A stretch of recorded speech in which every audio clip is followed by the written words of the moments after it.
something that we should say. Well, I could say one of the worst things that's happened to myself on a campsite was people probably know what a septic tank is. Oh yeah. And last year we've had to get a new one in.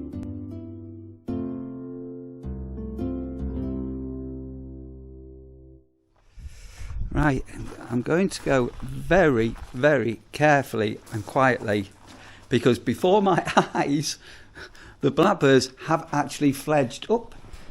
I've got one, I don't know if you can see him up here. Where's the other one gone now? The other one was sat down here.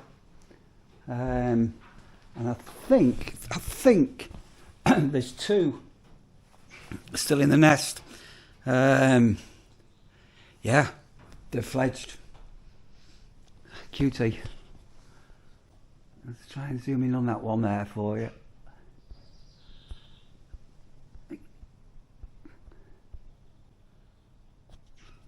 So it is quite a potentially dangerous time now, because obviously other birds, magpies, even kestrels and things like that, will be looking out for chicks.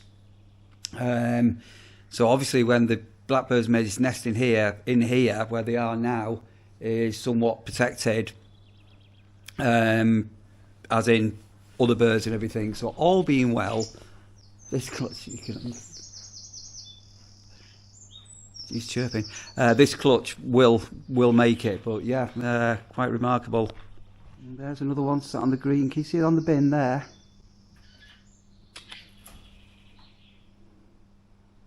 Hopping about. So that one was under my toolbox, and he's moved over there, and this other one is still. And you can see him up in the rafters here. I'm going so slowly here now. All four have fledged. Oh, try and zoom in here. I don't know whether we're going to get this or not.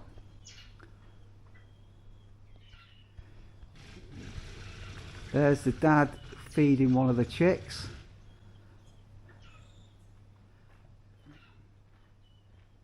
And it's keeping a big distance from it. Can you see it? There she goes. And then, I don't know if you can see, top of my finger there, there's another one. And then we did have a third one on here, which I can't see at the minute. The saddest possible one, the one that was up on the rafters, we saw, as we walked past, he's gone over the other side. All being well, he's going to be all right. It's quite protected with nettles down there, but compared to the safety of being in here, that made. Oh, there's the other chickie. There's the other chick. I can see him.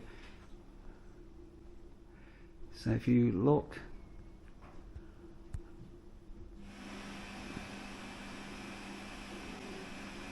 He's at the top of my finger, under the mallet. Actually hiding under the mallet. So he's under the. Can you see him? So I am in for. I'm just looking at my birdies.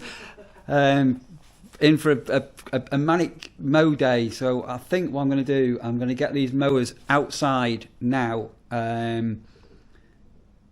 Because obviously the engine starting is going to be a bit of a noise, and I don't really want to scare these.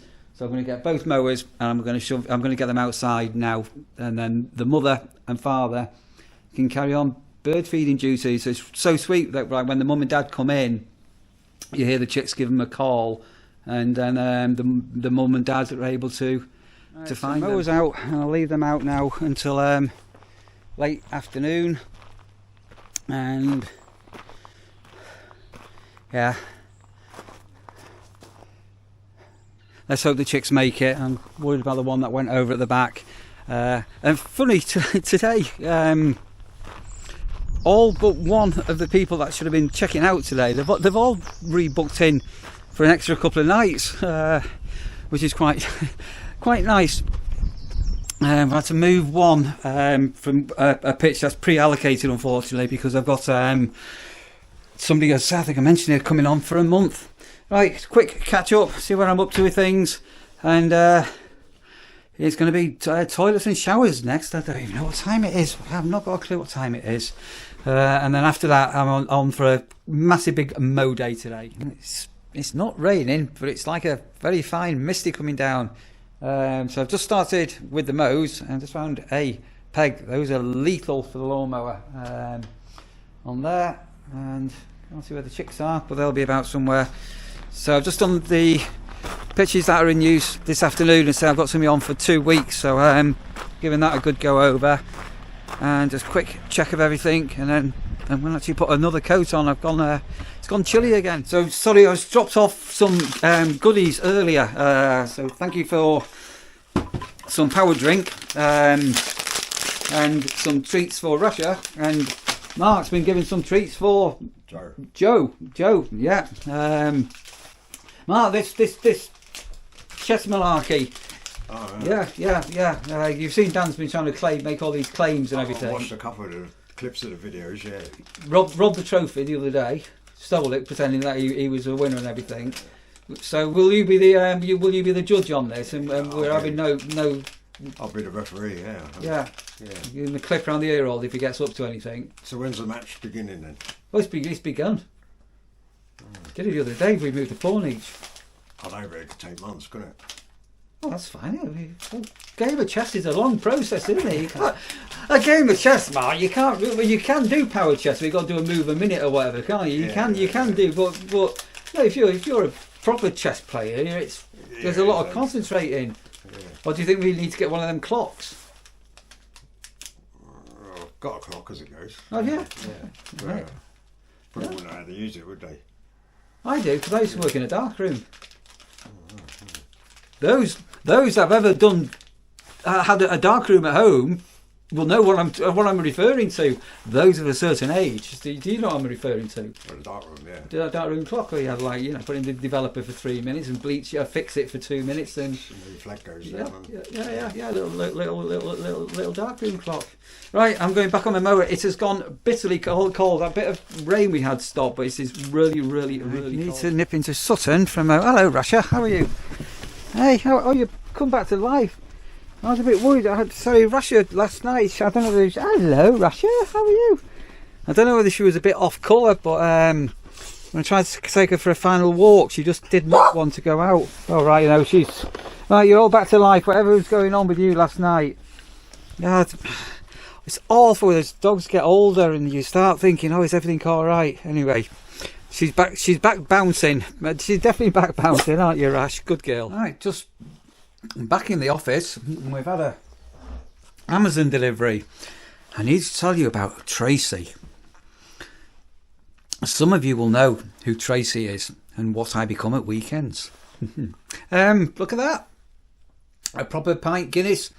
We used to call these jugs. I have no idea who sent that, but whoever sent that, isn't that fantastic? Wonderful. Thank you. Hold on a minute, Dan. You're cheating, mate. I was white, and as everybody knows, white. Mark, doesn't white go first? Yeah. So I made the first move.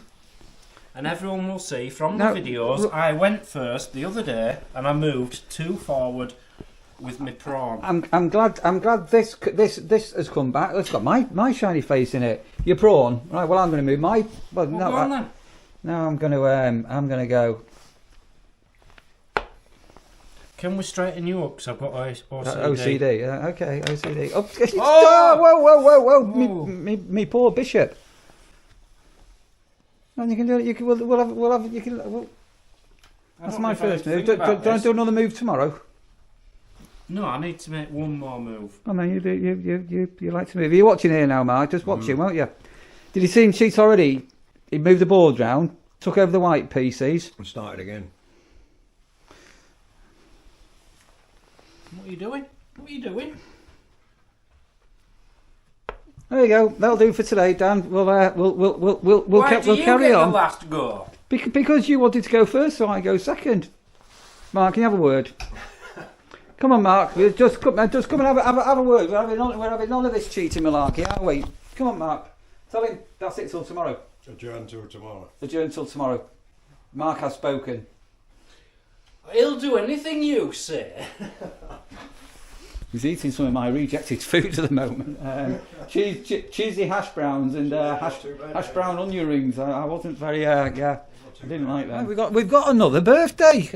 We've got another birthday. So Another ex-semi-campsite warden type person, some of you may recognise over on seasonal areas. So all I'll do is happy birthday to you, happy birthday to you, happy birthday to you, happy birthday to you. Thank you. All right, happy Thank you birthday. very much. Thank you. 21 stay, is Oh it? yes, Yeah. 21 again. 21 yes. again, excellent. Yep. Congratulations. Thank you, Neil. It was yesterday your birthday, wasn't Yes, it? it was. So yes. yesterday we had Yeah. 2 birthdays. And a lady who retired yesterday. It's her first day of Oh, retirement wow. as well. So Lovely. yeah, brilliant, excellent, Lovely. right, fantastic. Misty Motorhomes Adventures. You guys, thank you ever so much for taking over a super thanks. As you know, we're going to put that in the purse for Sandra in a couple of weeks when she comes over, and also Dave and Lynn. Thank you ever so much for sending over the coffee. Yeah, thank you guys for doing that.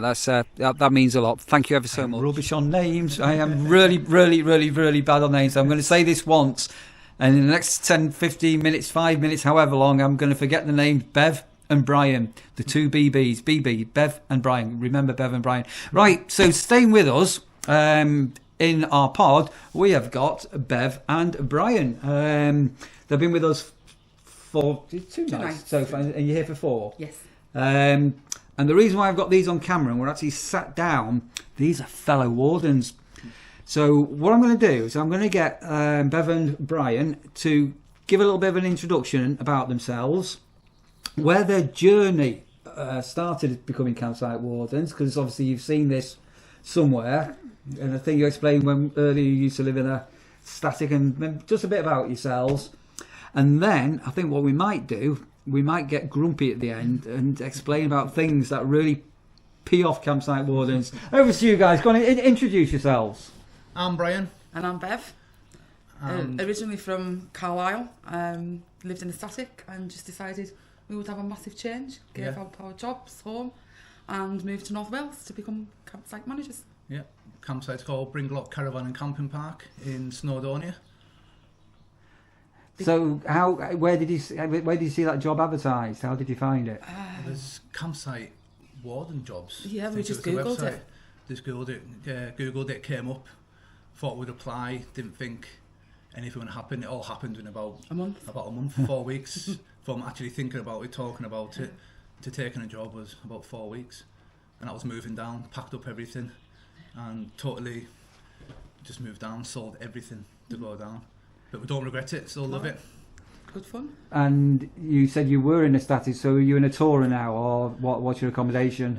We've got a wooden lodge. A lodge? Ooh. Yeah, it's Lovely decking. nice and, decking. yeah. I think it's 44 foot long and 22 foot wide. Wow. Yeah.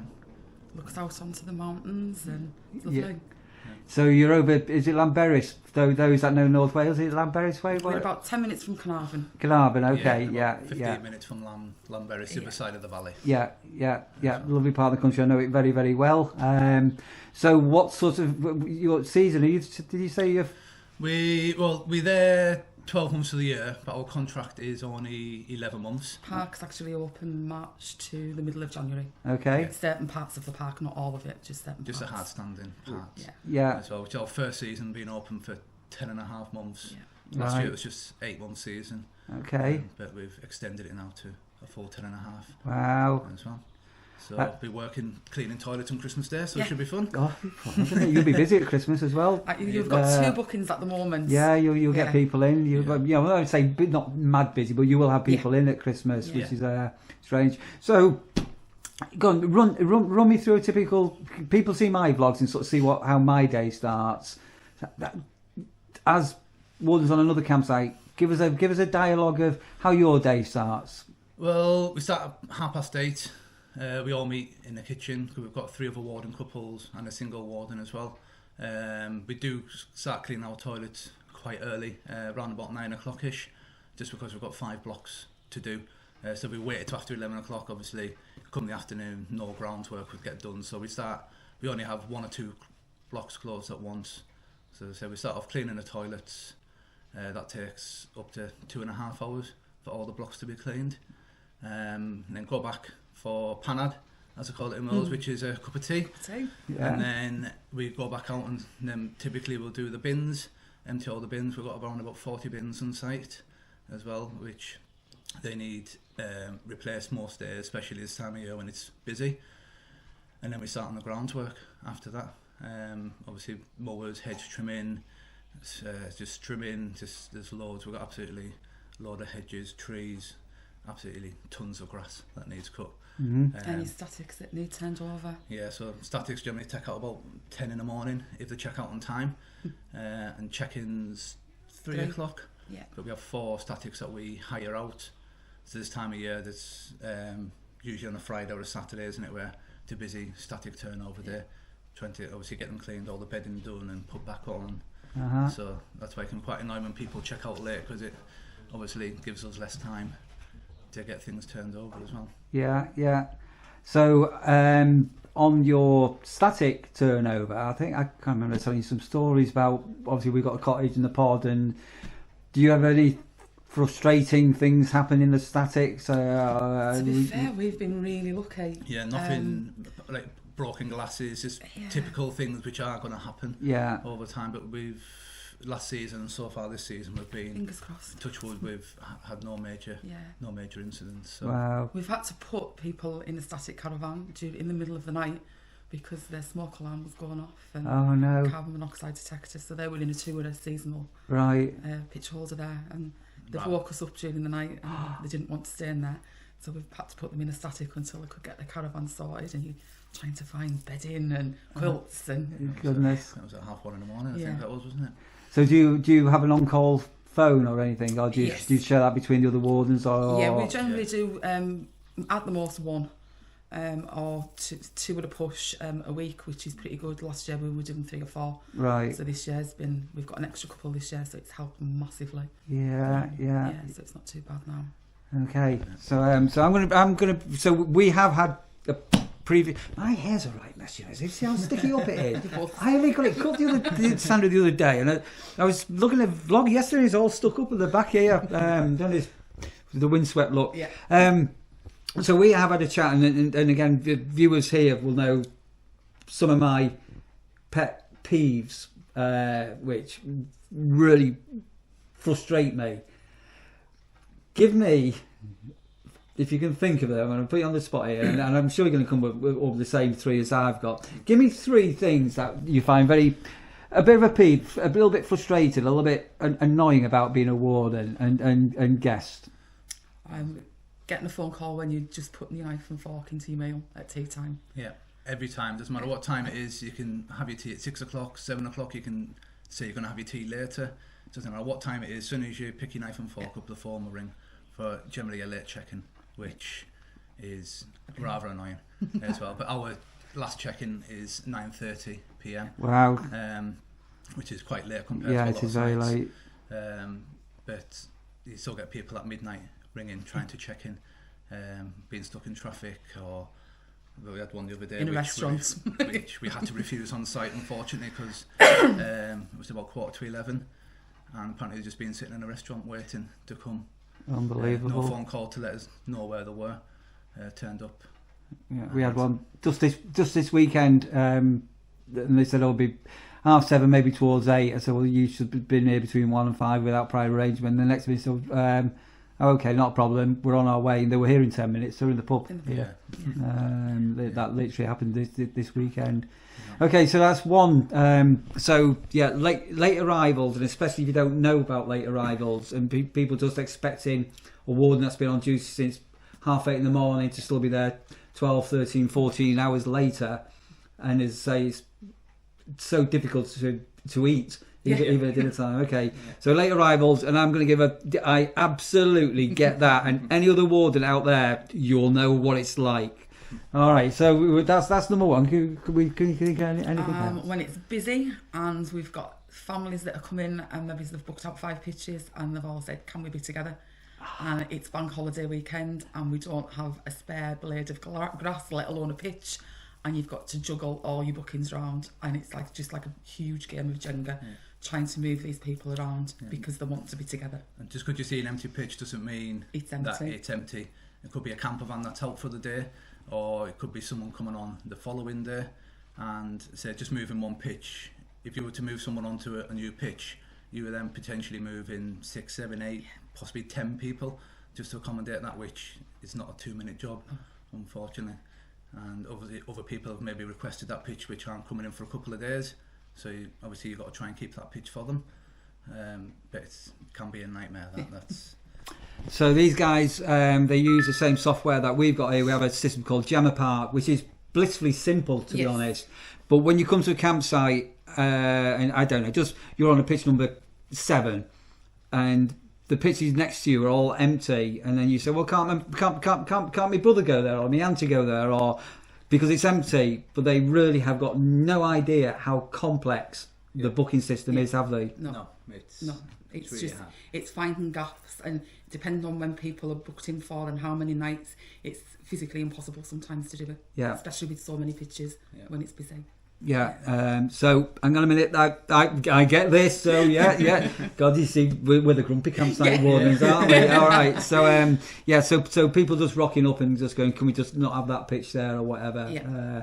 Okay. So as for 3, go on. So can you give us a third one? Third one. Probably early arrivals. That can just be as bad as a late arrival. Especially when you're trying to get the pitch ready for the next person coming. It's a lot of work. It's not just when someone leaves. Obviously, you've got to mow it. You've got a litter pick around it. Any rocks that people have left, a lot of mess.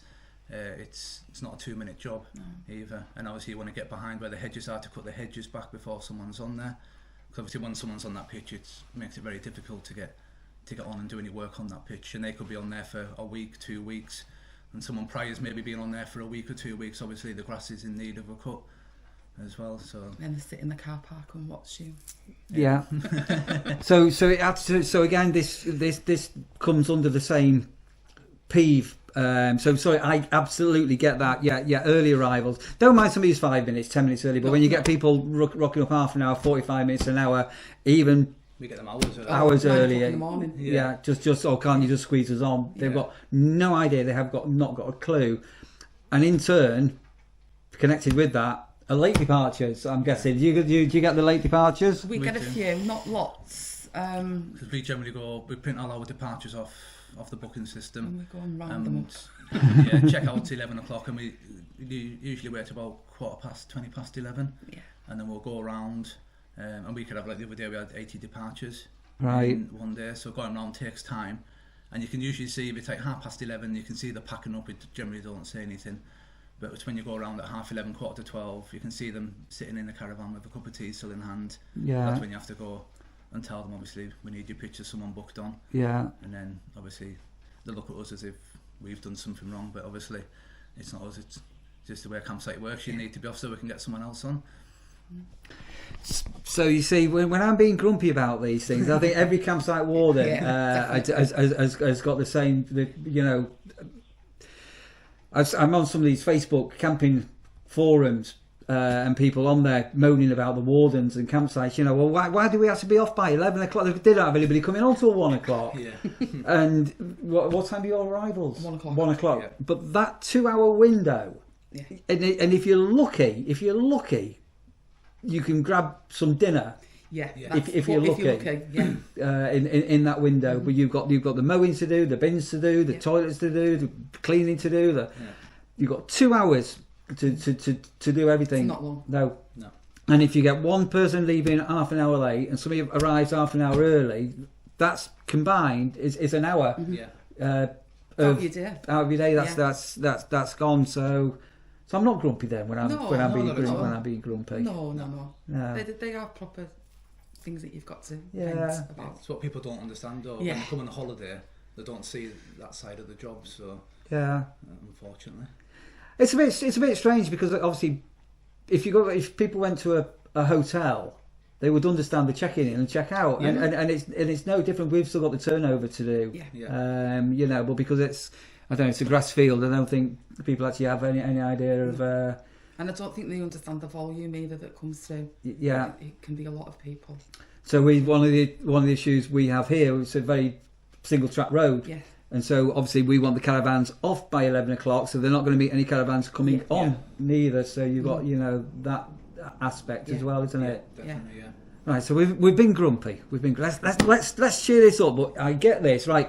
Best thing about being a campsite warden. Go on. What's the best thing? Mine's meeting different people, and that includes the wardens. There was wardens that we had last year and this year I would never have met had I not been in that job role. And the different types of customers that come in, I think that's what I love. Yeah, because most people are happy when they come on holiday. Most. Yeah, I think I have got to do a massive thumbs up. We got a bad review the other week. I think I mentioned this. I think it was a subscriber.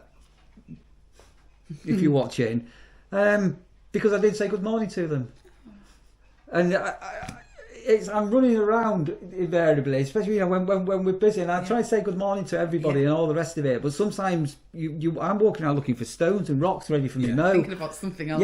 You know, and but if we're a tiny site compared to these guys. We've got 31 touring pitches, but if you've got 20 pitches booked and I spent with each person, that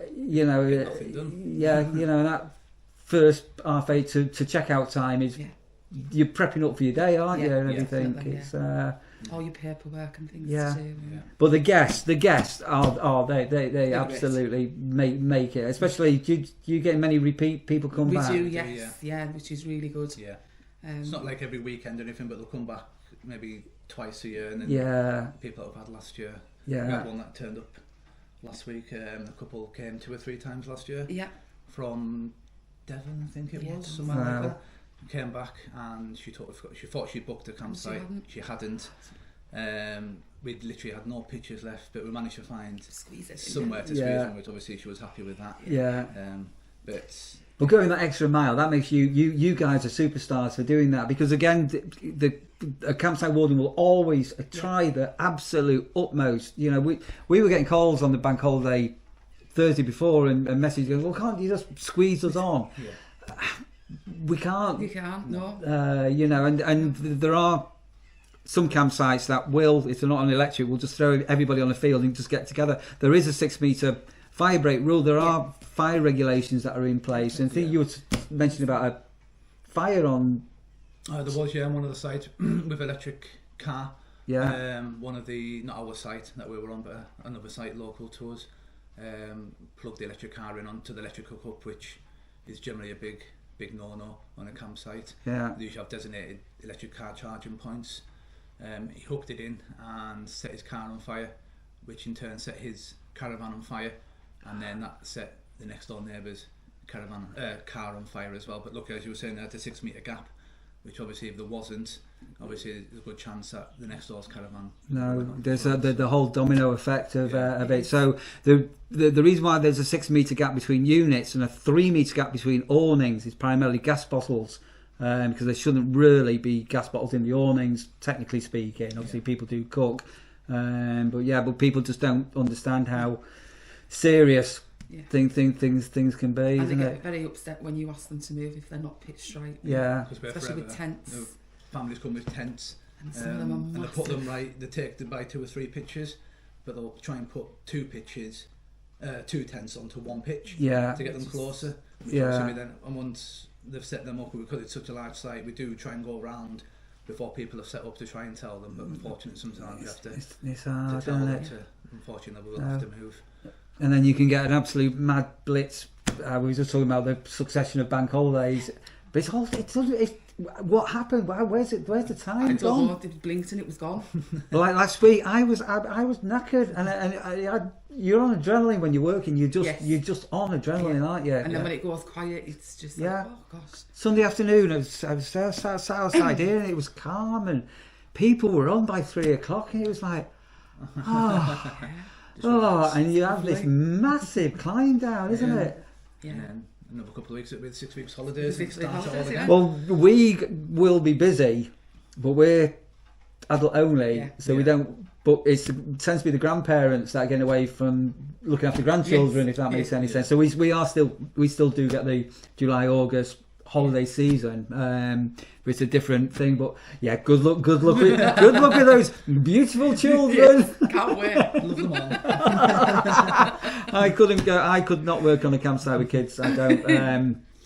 I've said this numerous times. If this job comes to an end or whatever, my campsite warden days, I couldn't go back. But don't get me wrong, it's been nice while we've been there, all the lovely screaming kids, and then to come here where it's just so quiet, silent, really quiet and peaceful, and just totally different. It's absolutely loving it. No, it's I mean it's a well spaced out site as well. The pitches are really big. Yeah, really. We actually, when the site owner took over the site last year, he put some extra pitches in, and people are going, "Oh, you ruined it. The pitches are tiny." And you look at the size of these pitches; they are. You could get twice on here if they wanted to. Really, really big. Yeah. I think it's been fantastic talking to fellow wardens, isn't it? Yeah. Have you got any confessions of a campsite warden? Oh, confessions of a campsite. Maybe it's nothing that we should say. Maybe not on camera. Maybe it's nothing that we should say. Well, I could say one of the worst things that's happened to myself on a campsite was people probably know what a septic tank is. Oh yeah. And last year we've had to get a new one in over winter, but last year one kept blocking regularly, especially when we were busy. So we're constantly getting the rods out to put the rods in to unblock it. And one of the other wardens accidentally lost the rod inside. Oh no! So obviously we had to get it out. So out came the big gloves. My hand told him, make sure nobody goes in the toilet to flush. And obviously your hand's right in, big gloves up to here. He didn't see somebody go in, they flushed. So obviously everything came out over my glove, inside the glove. So that was probably not one of my favourite times of being a warden. So we had a problem with our tank coming 2 weeks ago. We had to get somebody out and everything like that. But this guy, he had his head down the tank. He was well into it. Yeah. He was absolutely into it. I've got just hold the camera 1 second. I've got something to show you. Just hang on a moment. We've got these, and I have never ever heard of these. But these muck munchers for septic tanks. I need to read up on these because we're going to do it. They're these are meant to clean absolutely everything. And obviously you've still got to get your pump outs, but these are meant to clear the whole septic tank system on it. And I've got no idea how it works because these came the other day. But look, they're just all that there. Look at all the shit. Look at all of this here. Muck munchers. Have you ever heard of muck munchers? No, never. We had something similar last year. It looked like a tea bag. I used to put them into the toilet, and flush them. And something to do with it creates bacteria, which helps. Yeah, so I'm assuming this is something similar, but you can get actually. I've never seen when I was at Dolbin, they had worms in part of this tank system that were eating it. So I'm assuming this is going to be something similar, but yeah, restores the efficient septic tank. Yes, septic tanks are great. They're great. Yeah, what a conversation. Yeah. When we had the problem here, as I say, I would keep an eye on things, and I'd gone in down like, bloody, what's going on here? And I was like, don't overflow, just because that can happen. Yes. Yeah, septic tanks. No, they're lovely. Yeah. I need to actually read on these and get them into the system. Right, I'm going to think we'll wrap it off there and everything. And when is he going now? I've lost track of days. Thursday. Right, okay, it'll be my day off, so I'll probably see you before I go and everything. But it's been fantastic to have you staying with us. Here. And thank you very much. Yeah. Well done, and well done for coming on camera and everything. Give everybody a wave goodbye. Bye. See ya. Right, bins out for tomorrow. I've had a couple of very little looks in here so I can see the fledglings, which I've not been able to see them about. Hoping that they're safe and haven't flown off anywhere. And I am really looking forward to potentially, all being well, 2 days off. Tomorrow, Wednesday, and then Thursday. And I'm still waiting for news on my car as well. I've just phoned the garage up to see if there's any updates, and basically the mechanic's on a day off today. So yeah, I can pretend I'm on holiday in Spain. Mañana.